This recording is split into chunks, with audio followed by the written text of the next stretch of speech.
So thank you very much indeed. Yeah, that's right, this thing is working. So I'm a metallurgist, I hasten to add, certainly not an X-ray expert. And so you see that there's a large number of people here who have assisted in and contributed to the things I want to show in various different ways. Most of the people up here are graduate students, but there are several names up there that you should recognize. Over the years, I've done work at 1ID. I've done quite a number of experiments at 2BM. I've really, I should say, dabbled at 34, and lately I've become very serious about working at 32. So it's really been a pleasure over the last 10 plus years to get acquainted with the advanced photon source. I keep saying to people, if the materials community had any idea what is possible to do here, you guys wouldn't know what to do with the flood of applications. So we'll see how that develops over time. And in particular, I need to acknowledge Bob Suter on this. Bob is friend and colleague in physics, and he's devoted a lot of his career to doing these kinds of experiments, and so I owe a lot to him. Okay, so without further ado, let me plunge in and give you some idea of what I'm going to tell you about. I'm going to try to give you an idea of what's going on in additive manufacturing. It's going to be completely biased. I'm going to talk about metals. I'm going to almost completely ignore the polymer side of this. And I'll say roughly why that would be the case. I'm going to try to explain to you why synchrotron experiments have been so useful, and I think actually really rather critical if this technology is going to be completely successful. And so this has really three parts. It has a part about tomography and what we learned from the tomography, and then it has a major piece on, well, there it's called high-speed in situ radiography. Okay, we're giving it various different names, but that's the 32ID work. And then I will mention 1ID. That will get a rather short piece on this.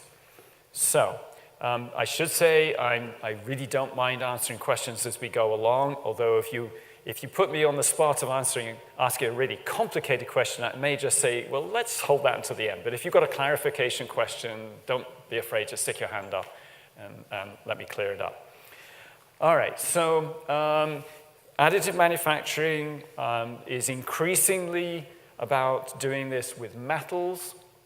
And so I suppose I should have asked for a pointer, but you see various things on here.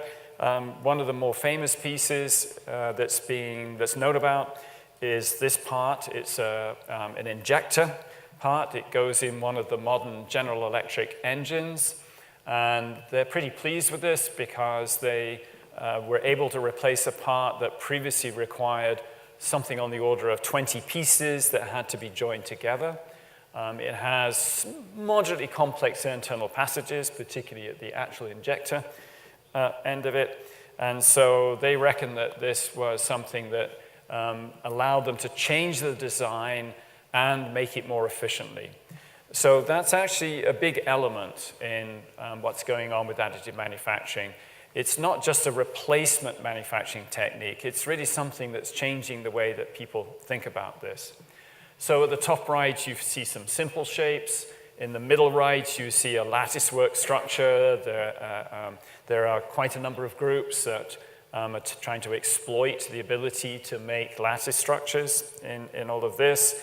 This is a little different approach. In the bottom left, the idea here is you need a block. It's got to occupy a certain kind of location, but you're trying to minimize its weight.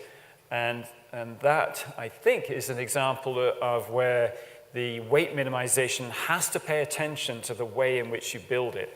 So you can see that there are a number of sort of filigree shapes, these funny, shrinking, growing columns in there. That's something that is particularly accessible in the 3D printing process. And so there are things that you have to do with your design that take account of the way in which it's built. So this is not a lecture on the design of parts adapted to additive manufacturing. I'm simply trying to give you an idea of how it's changing the way that people think. In the bottom right, you see it's actually an EOS printer. It's a particular make of laser powder bed printer. And I'll come back to that in a minute. They are rather expensive machines, $1 million plus. So that's something that I think will have to change if this technology is going to go somewhere. Okay, so these are just a couple of slides with graphs on them. The one on the bottom left gives you some idea about publications. And so SLM is basically one of the laser techniques. For example, FDM is one of the polymer techniques, basically an extrusion process. EBM on the right is electron beam melting, and they're split out by different countries. And so you can see that in different areas, different regions in the world are publishing at different rates. On the right, you see a little bit of data about research expenditures in the UK. And I'll show you another graph that will tell a rather similar story, which is that the rate of expenditures are going up quite markedly. It's a similar story with the graph on the left. So if you want to know what's going on in additive manufacturing, then there's a gentleman called Terry Wohlers. He's a very agreeable individual. He goes around visiting lots of different places that are engaged in this, and he tries to gather up all possible statistics. And so in this report, which of course you have to pay for, there are many, many different graphs. But I thought one of the ones that was particularly interesting is this one on the left, which says what fraction of the money being spent in additive manufacturing is going towards making actual final parts. So one of the reasons that there's been quite a shift over the last several years is that additive used to be all about polymer machines. So the polymer machines are great, but they are mainly used to do prototyping, to make trial shapes, to see what a design looks like. But the difference with metals is that with metals, you can actually make a part like that fuel injector nozzle that you can immediately make use of. And so that's why aerospace and the medical industry and the dental industry have gotten pretty serious about this. The graph on the right is the number of metals additive systems. So now we're finally showing you something that's a bit specific to metals. So that's got the same sort of hockey stick characteristic to it. So you can contrast that with the pie chart on top. If you look at the pie chart, then the metal sector is still only about 11%. So you might say, why is, if there's only 11% roughly of effort, I think those are machines being bought, sorry, only 11% of metals. Well, remember that the metals machines are quite expensive. If you're going to work with metals powders, again, the typical cost is about $1 million a machine. And the difference is that with metals, you really are making parts that you're going to use in the final analysis. And so we are running something called the Next Manufacturing Facility Center, actually. And so we have a number of machines, a couple of electron beam machines and a laser powder bed printer. But what we're finding is that we are talking to a different company almost every week. It's just astonishing. And it's also remarkable what range of expertise there is. Some of the companies come in, like a General Electric, they know exactly what they're doing. Well, almost exactly. But they sometimes could use some help. Other companies come in and basically are using us for free consulting. How does metals additive work? What should we do? What machine should we buy? And so we see absolutely full spectrum. So I suppose I should caution you that if Argonne develops some expertise in additive, as you are, then you're likely to get have a similar sort of experience. Okay, so the next thing I need to point out is that there are different methods. And so this one here is a so-called powder feed system. So for a long time, metals additive was done by melting metal with a laser, just like a laser welder, and feeding the metal in order to build up the shape. And it works. It's quite convenient in terms of being able to vary the material that you put in, but you have a problem with control. It's very difficult to make fine features because the melt pool has to be rather large. You have to go relatively slowly. Another technique is a wire feed technique. So in the bottom left, apologies, not very large, you see a sort of diagrammatic representation of an electron beam machine where you use an electron beam as the power source. You feed the material that you're trying to build up through in the form of a wire. This is a very good technique if you want to build large parts. So there's a company called Sayaki that's better known as a supplier of electron beam welders. So they've taken their system and they've simply adapted it to do build up instead of simply welding. But other than that, it's actually a pretty standard sort of machine. And so you can make parts, as long as your arm. The weld bead is quite large. And again, it's a very nice technique for larger parts, but it's not suitable for fine parts with fine resolution. So now let me slow down a little bit and give you a better idea about what we consider to be the current dominant technology. And please note that there's no particular reason why this has to remain dominant. I actually would predict that wire feed machines will probably come back and be more important. But right now, then powder bed using a laser to do the writing is the dominant approach. So I apologize that it's not animated, but the idea is that you have a build plate. So you've got just a flat plate on which you're building the object that you want. You have a supply of powder, so that's typically in another cylinder with a piston in it.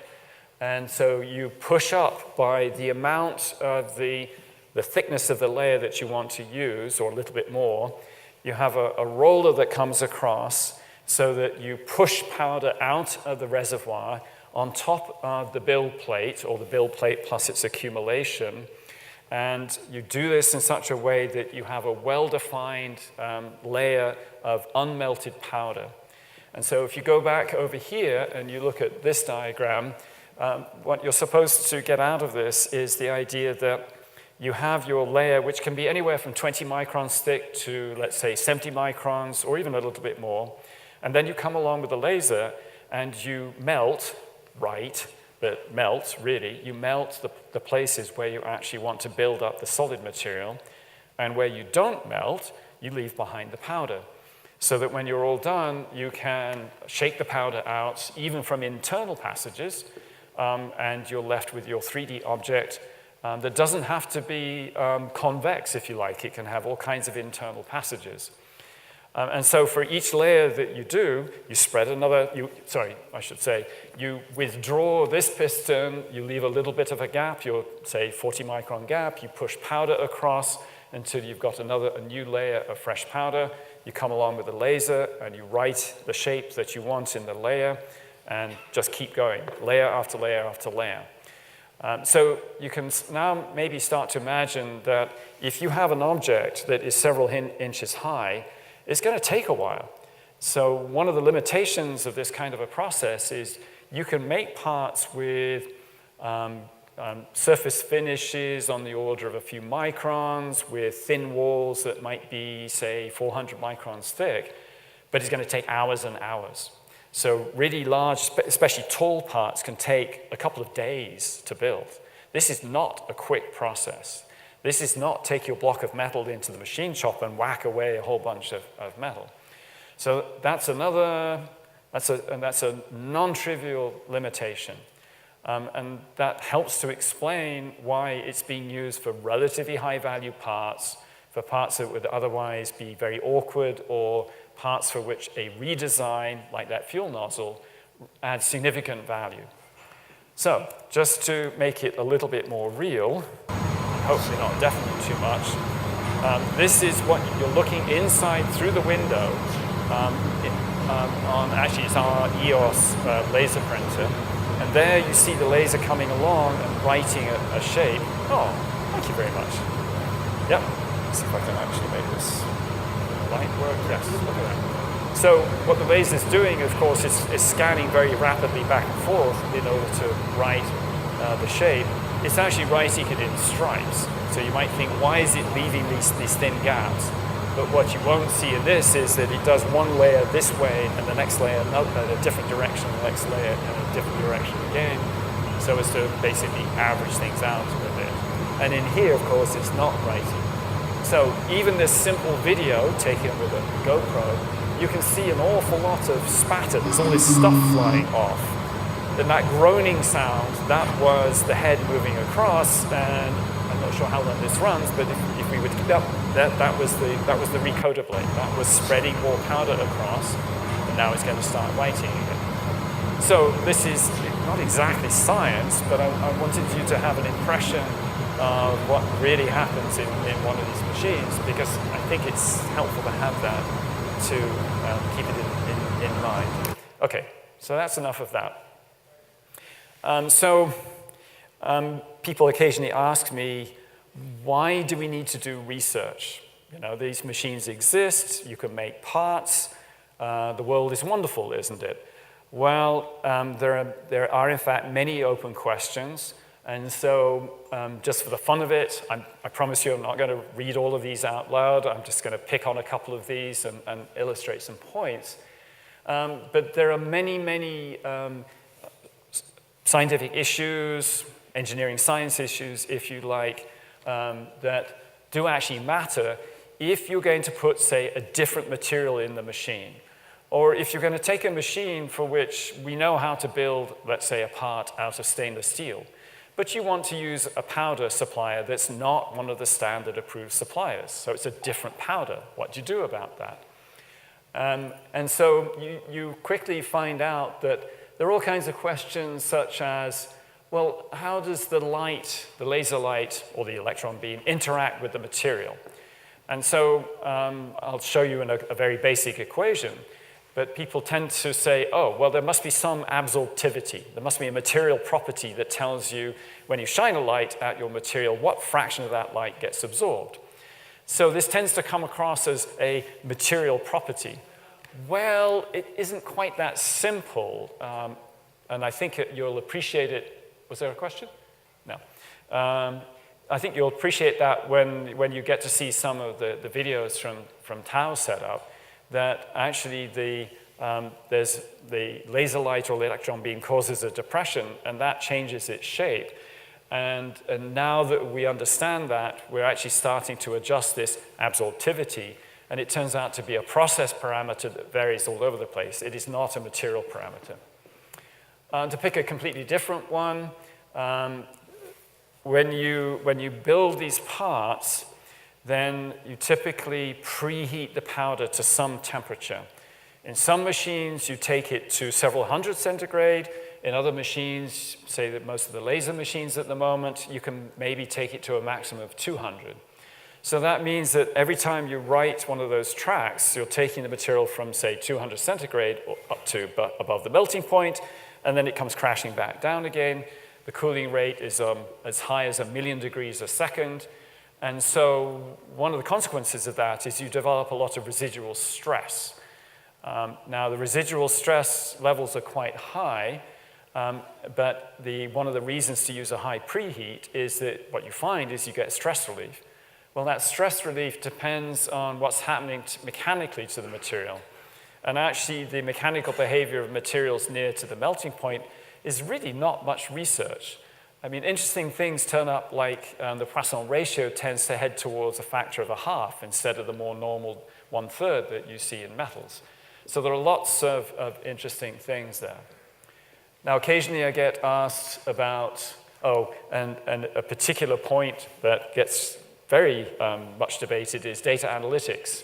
So there are some people who say, oh, well, let's just collect lots and lots of data. Let's just analyze everything and pull out the trends and be done.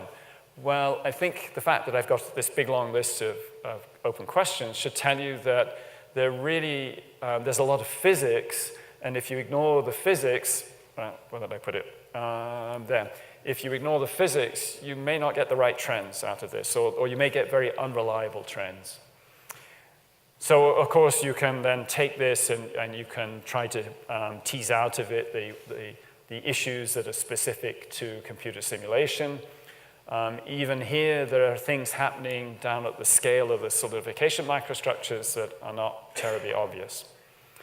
All right, so if any of you are interested in getting copies of these lists of questions, if you'd like to use them for your proposals, I'm happy to share. Feel free to ask. I'm never going to get to all of those questions. I wish I could. All right, so this is all very well. Lots of nice general introduction. What can we do to actually understand this on at least, let's say, an engineering science level? One thing to note is that, at least in principle, what is happening here is that the laser beam, let's say, comes in, you melt a little bit of metal, and the typical dimensions are on the order of, say, 100 microns deep and maybe a couple of hundred microns wide.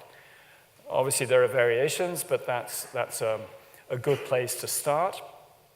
The shape of the melt pool is supposed to be more or less ellipsoidal, and so what we say is that we are in heat conduction mode.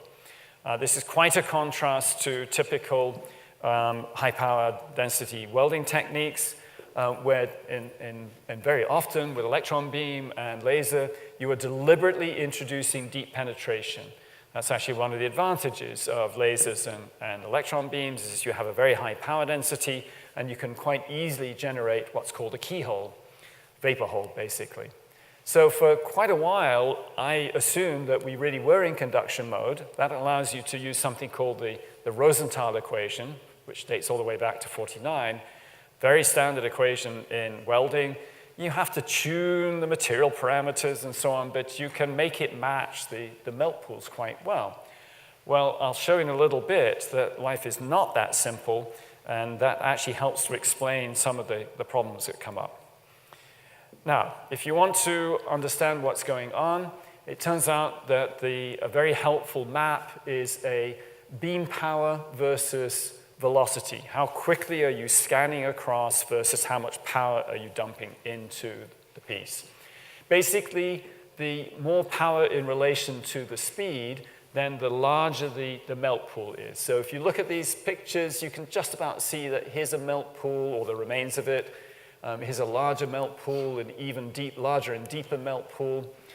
And with this, you can start to understand how you control the process, how you make sure that the melt pool is large enough, that each line overlaps enough with the next line, because if you go too fast, you will leave unmelted regions in your material. So this is by way of saying that you can start to define a process window, a region of space in which the process is going to work.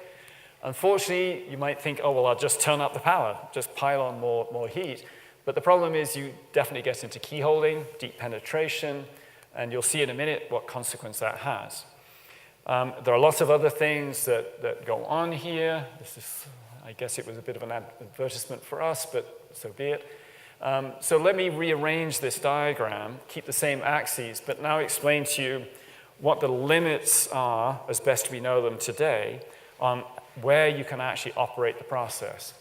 So at this end of it, you see if you're going too fast, you get too greedy, you're going to have lack of fusion. So here's the first tomography picture, courtesy of 2BM, that shows that the porosity that you get is very irregular pores. You see unmelted particles. In the middle here, there's the Goldilocks zone, where you get fully dense material, or almost fully dense material. If you turn up the power too much, fairly suddenly you get these extreme holes, and I'll show you how that happens. It turns out that there's another limit up here. It's not so well known. It's called balling up or bead up. This is basically an instability of the melt pool. It is actually reasonably well known in the welding business, but it hasn't really been looked at very carefully in here. So all of this defines the green space, as it were, where you can operate. But even in here, you still get some pores. So that's kind of interesting. And although the words are there, I'll explain it in more detail. All right, so why would you care? So this is fatigue data. This just says for a certain stress amplitude for Ti-6 aluminum 4 vanadium, you can expect a certain number of cycles of this alternating load until it fails. There are lots of different data sets on here, but it gives you an idea that in most cases, you have a pretty good idea of how much fatigue life you have. The problem comes is when you go and gather up all of these different reports, then you find that all of these data points are for additive, and you think, oh my goodness, I really have a problem here. Well, you then realize that there's a lot of scatter.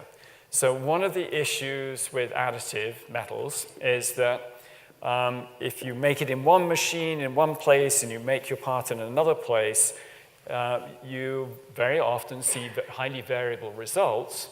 And most people that you talk to don't know where this variation comes from. And so I'm now going to show you why these variations might be occurring. So I think you might recognize this. This story begins with tomography, but of course there's more to it. I was talking to somebody today, and they were saying, well, why did you come to APS to do tomography when there are plenty of lab systems? Well, actually, the absolute time required to scan is significant. We were able to come with a whole tray full of samples and make hundreds of measurements. That allows you to survey that process space. That's what begins to tell you what's really going on. So it's interesting how the absolute time to do a measurement can matter. So here you see CT images. These are still Ti-6-4. This is a piece of Ti-6-4 built in good conditions with a particular kind of powder. The PREP stands for plasma rotating electrode. This is another build made from a different kind of powder. You can see from the tomo picture that there's obviously more pores in here. There's a higher pore density. And so why might that be? Well, if you do CT on the powder particles themselves before they were ever melted, then you discovered that this powder had a much lower density of pores in the powder, whereas compared to this one. And so if you now crunch the numbers, these hollow points are the number density of pores in the powder particles versus the number density measured in the builds. Same story here. The open symbols are the number density of pores in the powder versus the number density in the builds. So you can see there's a fairly obvious relationship. You can also see the good news that the melting process actually brings those pore densities down. And so that's pretty direct evidence that the residual porosity is coming directly from the powder particles. Okay, there's more subtlety to this, but in the interest of time, maybe I'll skip over this and show you this one, where these are a series all at the same speed, but high power to low power. And so you can see a fairly abrupt change from very little pores, suddenly you get a lot of pores. So that's some fairly direct evidence that that boundary that I talked about in PV space is a real thing. This is a series all at the same power level, fairly high, but high speed, lowest speed. And again, you can see a fairly sharp transition from a low density of pores to all of a sudden you're seeing a lot of them and larger ones. So that's the boundary on the other side. So I'm just trying to convince you that it's not just some general idea, that there's actual evidence and that the TOMO is really a huge help. So I will show this one, which is evidence that if you make a part and let's say it had that bad porosity in it, but now you subject it to hot isostatic pressing. So this is a very common technique in the aerospace business. You take your parts that you really care about, you put them in a furnace that also you can exert high pressure. The high hydrostatic pressure closes up all of those pores. At first sight, it looks as if they went away, But again, with the high-resolution tomo, you realize, no, they didn't quite go away. They're still there, lurking. They just got shrunk down. And if you then have to apply a heat treatment, because there's some particular metallurgical structure that you want, well, lo and behold, they pop back out. And that's almost certainly because many of the powders are made with an inert gas atmosphere, argon typically, and that inert gas is carried through the powder production process. The laser powder bed systems run with an argon cover gas. It's extremely rare that they take the trouble to dry the gas or in some way get the partial pressure of oxygen down. And so it's not too surprising that, and here's a case where we looked at a material. I'm pretty sure this was a single sample. Here's a rather nasty looking pore. Here's how it got shrunk down and spheroidized by the hot isostatic pressing. But then another heat treatment was done, and that allowed those two little pores to grow back out. This is not an unknown problem, but it's really very little researched. And hardly ever before did people bother to go in and look at specific locations and check it out and see what was really going on. Okay, so I brought up all of these questions. The powder porosity. I've shown you good statistical evidence that this is happening, but is there some more direct evidence for this? Yes. I've mentioned key holding, but again, it's more of a supposition. You can somewhat see it if you take videos on welds, but again, is there something more direct? And so this is where 32 comes in. And I want to say that I'm immensely grateful that I was invited to get involved in this. This is one of the most fun things I think I've ever gotten involved in. So some of you know this, but this is the hutch, the bee hutch, I guess. This is more a closer up view of the actual setup. So this is a chamber. It can be run under vacuum or with a gas. The laser light is delivered vertically into the chamber. The X-rays, of course, are horizontal. And then there's the imaging system. The actual apparatus, if you like, to hold the material looks something like this. So there are two glassy carbon plates to sandwich the material that you want to melt, with a gap in between, obviously, to let the laser come in.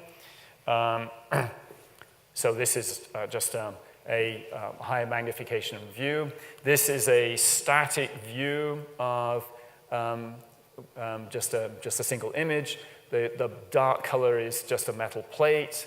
These fairly obviously are powder particles, and then above is just empty space. And so one of the questions was about this transference of powder porosity. So if you look at this still image, and if you look, say, at this particle here, you can see something inside it. That's almost certainly a bubble. Here's another one, which corresponds to what we were seeing in the tomo. So in this particular coarse powder, not very hard to see that some of these particles have bubbles in them. And so we're now going to take a look at what happens, and I think this is the first video. And so for a few microseconds, nothing happens, but here is a static experiment in this particular case. The laser light comes in, starts melting, and you can immediately see the spatter, the powder particles being driven off. And there is an example of a bubble that was in a powder particle getting trapped inside the melt pool, which then solidifies. Here's another couple of examples. Let me get these going. There's similar sorts of experiments. You see a lot of powder particles getting driven off. Some of them get melted if they were sufficiently much in the laser beam. You can see the melt pool forming more or less on the surface. There's another example of one of these bubbles from a powder particle getting trapped. So that's pretty direct evidence. So we were very happy to see that. And then the question then is, well, how exactly is that happening? And so the current hypothesis is powder particles get pulled in all around the melt pool. So this disk here is supposed to represent, that's where the laser light's coming in.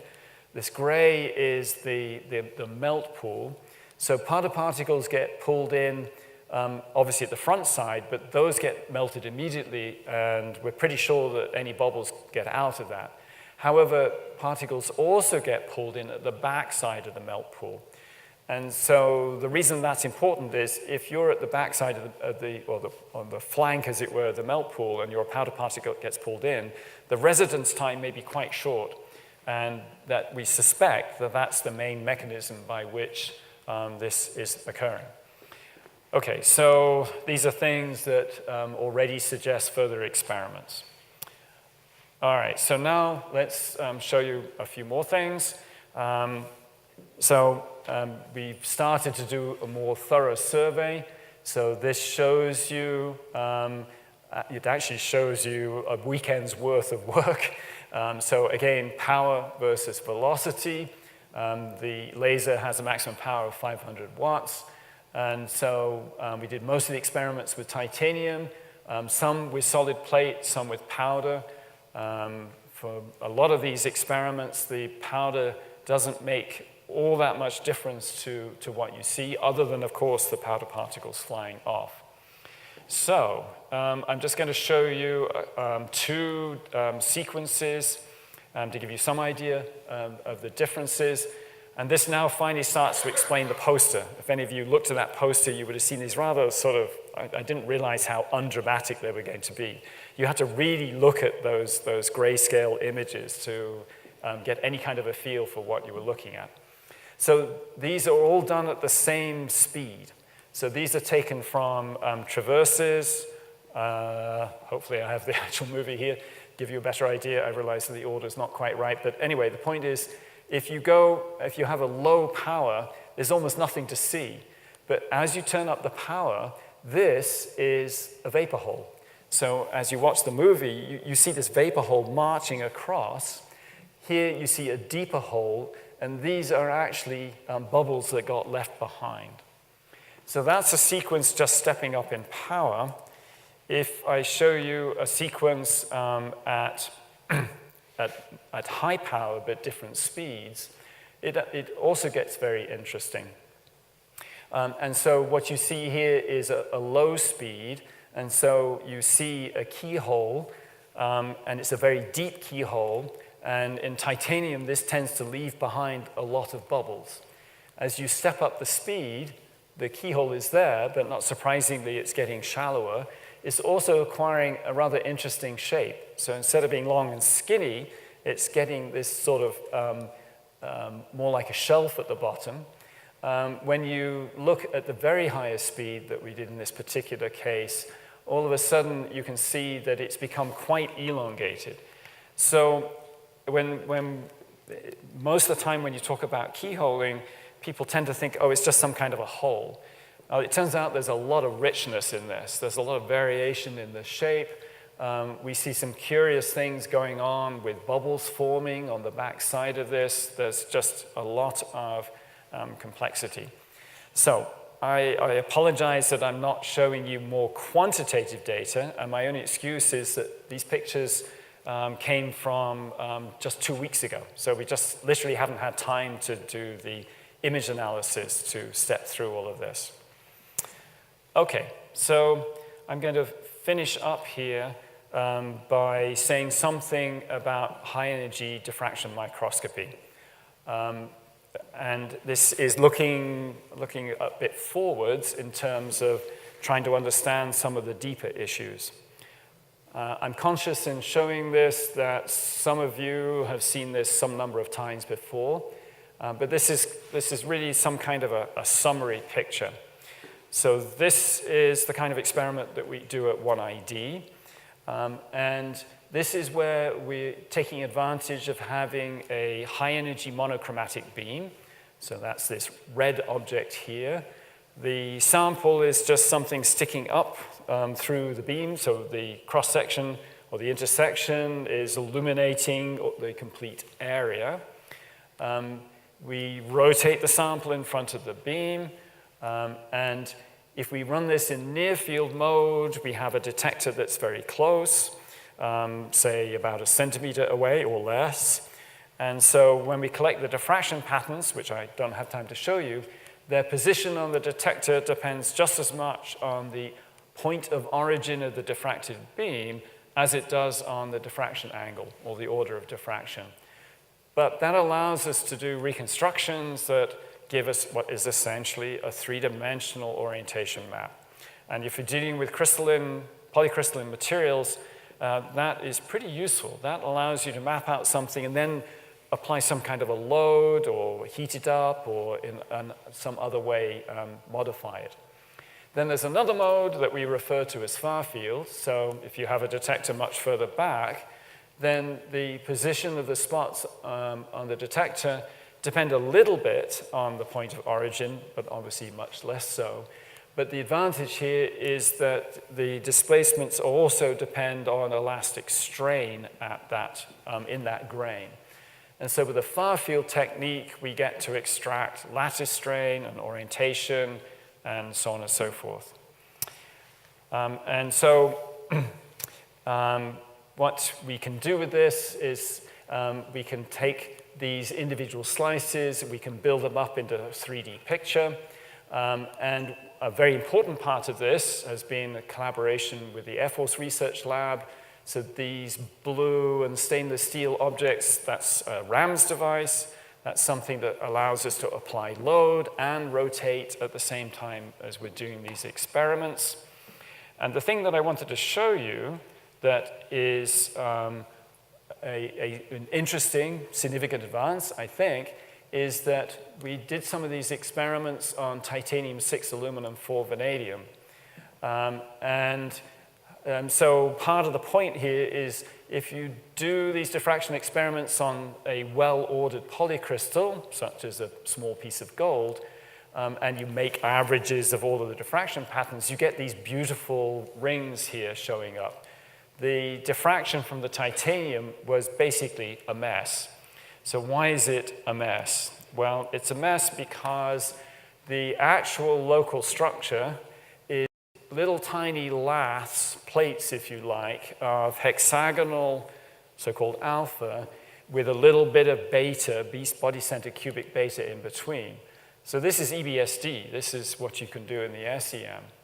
So, and these laths are on the order of a micron thick. Well, given that the mapping technique has a spatial resolution of maybe a micron and a half, you would think that you'd be pushing your luck to be able to get any results out of this. But what is remarkable, and I'm just showing you one particular result, is that it turned out that it was possible to reconstruct the alpha. You do not see the lath structure. What you see are patches of alpha laths that have the same orientation. But even more impressive was that Tuğçe Öztürk was doing this, was it turned out to be possible to separate the alpha peaks, once the alpha was indexed, to separate out those peaks, and then use the remaining peaks, assume they were beta, and do a reconstruction on that. So these patches of color indicate a rough, approximate reconstruction.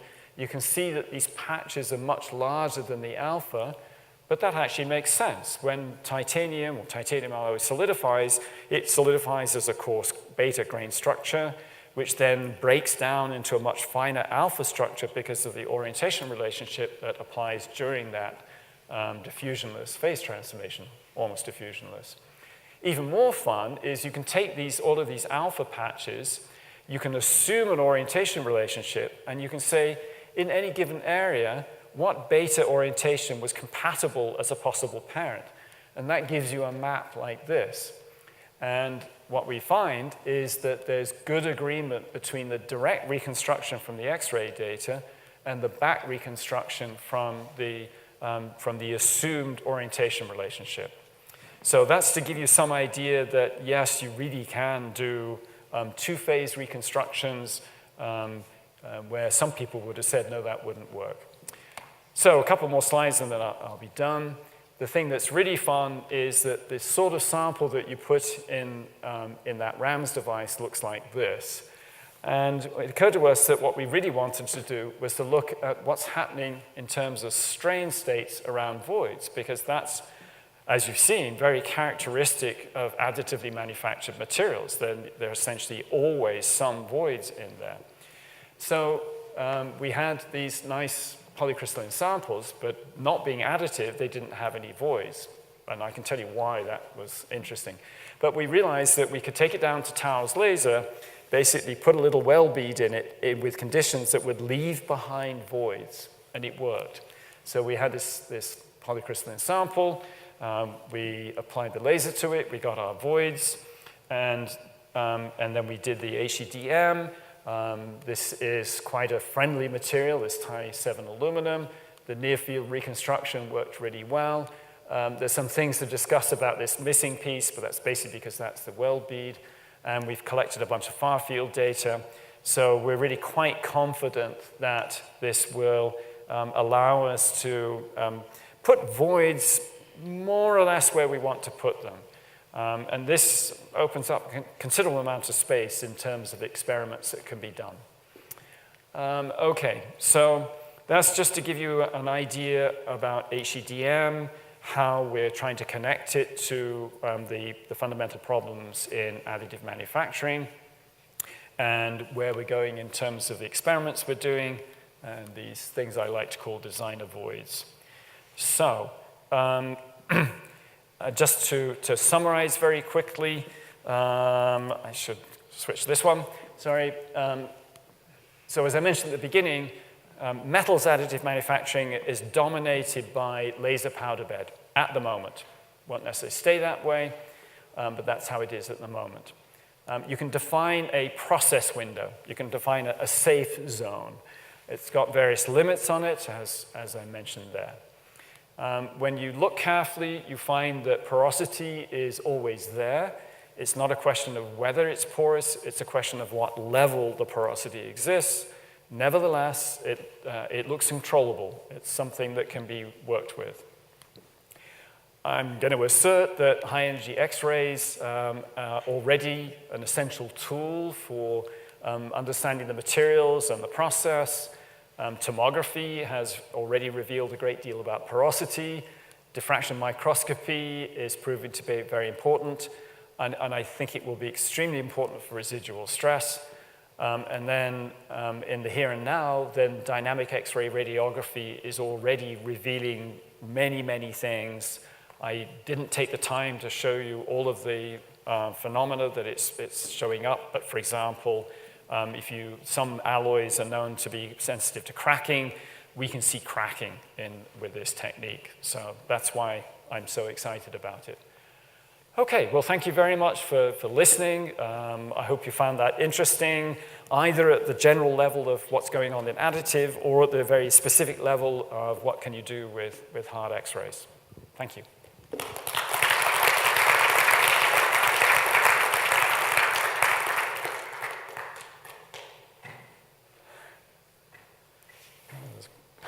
Whoever wants to go first. Sure, we'll take questions.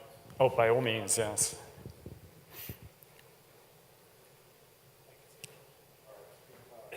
So on the voids in the powder, it looked like the ones you were worrying about were voids that were actually inside individual powder Correct. particles and not the void space that's Correct. necessarily present between all the particles. Correct. That can escape with no problem? Right. Yeah, that's been much asked, but the melt pool collapses particles into it. So we've not seen any evidence that that interstitial space just gets trapped. The melt pool is actually quite violent. So one of the experiments you can do is you can put non-melting particles in, and what you see is all kinds of complicated recirculation patterns. It really, that's why I would say 98% sure, if you like, that porosity is something that comes from the last few particles to get pulled in, where the bubbles don't have quite enough time to escape. That and the statistics. The statistics just seem, those distributions are so similar but offset. Right? Thanks, that was a great talk. The type of alloys that work best for this? I can imagine, especially something like an amorphous metal might work great because you don't have to worry about the microstructure you're producing. But is there something else you can say in general about, the phase diagram of the alloys or whatever? I can imagine a very complicated, fancy alloy, it's very hard to reproduce the right microstructure. Right. So reproducing microstructure is already a bit of an issue because engineers, for example, tend to look at an alloy composition and say, well, if it's got 6% aluminum in it and 4% vanadium, why do I have to worry about how it's made? Even though the microstructures are very different. Ti-64 is not so much of a problem, but it certainly is in some of the superalloys. The other thing I was going to throw into this is when you look, for example, at aluminum alloys, there's just one alloy. It's basically an adapted casting alloy. So in other words, it's a composition that's known to be fairly friendly when you do solidification. But there are many alloys, 7,000 series, 6,000 series, 2,000 series, that would be quite useful to be able to do this, but they tend to crack. And so most people throw up their hands and say, okay, I'm not even going to try that. That's yet another place where, for example, the dynamic radiography could really, really help us. We could play games with the composition, the cooling rate, lots and lots of things. Hello. According to what you said in follow-up to his question, one of the issues is that the powders will go into the melt pool as the melt pool cools. The powders get stuck. This is what creates the void. Would a second follow-up laser that immediately follows the first laser help with that? Yes, it could. Yeah. So these machines are being made for production. Yes. So at the moment, most of the push is what can we put together that will make parts basically as quickly as possible to an acceptable level of density. There are lots of things you could think about doing. You could have another laser that would preheat. You could have, as you say, you could have another laser that would come behind and sort of do cleanup. Yeah, absolutely. You talked about metals, and you said you weren't going to talk about polymers. Is this technique used at all for ceramics, oxides? Ah, yes. So I would have originally thought that you really couldn't do much with ceramics because I would expect them to crack. I have seen people building parts with ceramic powders. Now they're doing it, the example I saw was being done very slowly. I mean, I think it was a powder feed, and they were probably being extremely careful with the rate at which they were going. But yes, apparently it is possible. The other thing you can do with ceramics is you can use binder jet. So in some ways, much simpler technique is you spread the powder and you spray a binder in there. And you spray it where you want the solid part. And then you tip out the powder that you don't want. And then, of course, you have to do something to make that binding of the powders permanent, and there are various ways to do that. But yes, binder jet is a whole nother technology that I didn't even mention. Hi, thanks for the great talk. I enjoyed that. So if I may jump on follow up on this question. Sure. Segue. I know that your interest is mostly on metals, 3D printing, but you mentioned earlier that, for example, the formation of pores, right, is more of process parameter based rather than composition dependent, right? Right. So in that case, would you expect that the things that you learned about how pores are generated and stuff, can that be extended not just from metals 3D printed, or does it also extend to, say, ceramics or polymers? Would you expect that the mechanism is similar as well, I guess? Oh, yes. I mean, we just have not had the time to look at ceramic powders or to look at ceramic builds, but I would imagine, not all, but some number of these issues, particularly porosity inherent in the powders. With polymers, now it depends on the technique. So some of the techniques are basically an extrusion technique. So FDM is extrusion. But even that, you can generate porosity if you don't pay attention to the local pressure and stress state. In other words, re-expansion as that polymer stream comes out of the jet. That I haven't seen anybody looking at that. So there are also powder bed fusion machines for polymers, and I would have thought that a lot of the same issues could show up there too. And again, I don't think porosity, the reason that we went after porosity was because of the aerospace interest. So if you're making metal parts for aerospace, a lot of the time you know you're going hot and you're going alternating stress, fatigue loading. And it's just very common knowledge that defects down to quite small sizes, I mean as small as 20, 30 microns, can matter to you. So that's why we knew we had to do something about that. Polymers, I don't know of an application that says, yes, you've really got to measure this. All right, you just kind of hit on part of my question. Right. In terms of size of the defects, Yep. Right now your resolutions are about ballpark of a micron. Yep. I've heard Jim Williams say, if something's smaller than a micron, it doesn't matter for fatigue. Do you agree with that statement, or do you think that we need to go to higher resolutions to see finer features in certain cases? Right. I agree with it. I don't. The evidence seems to be that by the time the defects, cracks, pores, whatever they are, get down to the micron level, there are other things that start to become important. Plasticity, actually. In metals, it's plasticity that can intervene and give you a crack. So on the whole, yes, I think 1 micron should be good enough for most of what we need to look at. The only problem is that even if you use the best powder and you melt it properly, you still get the occasional pore up at, say, 20 microns, which is significant.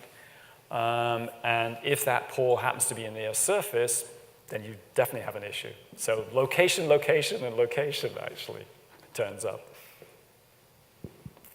Okay, time for one last final question. All right. If not, let's thank our speaker again. Okay.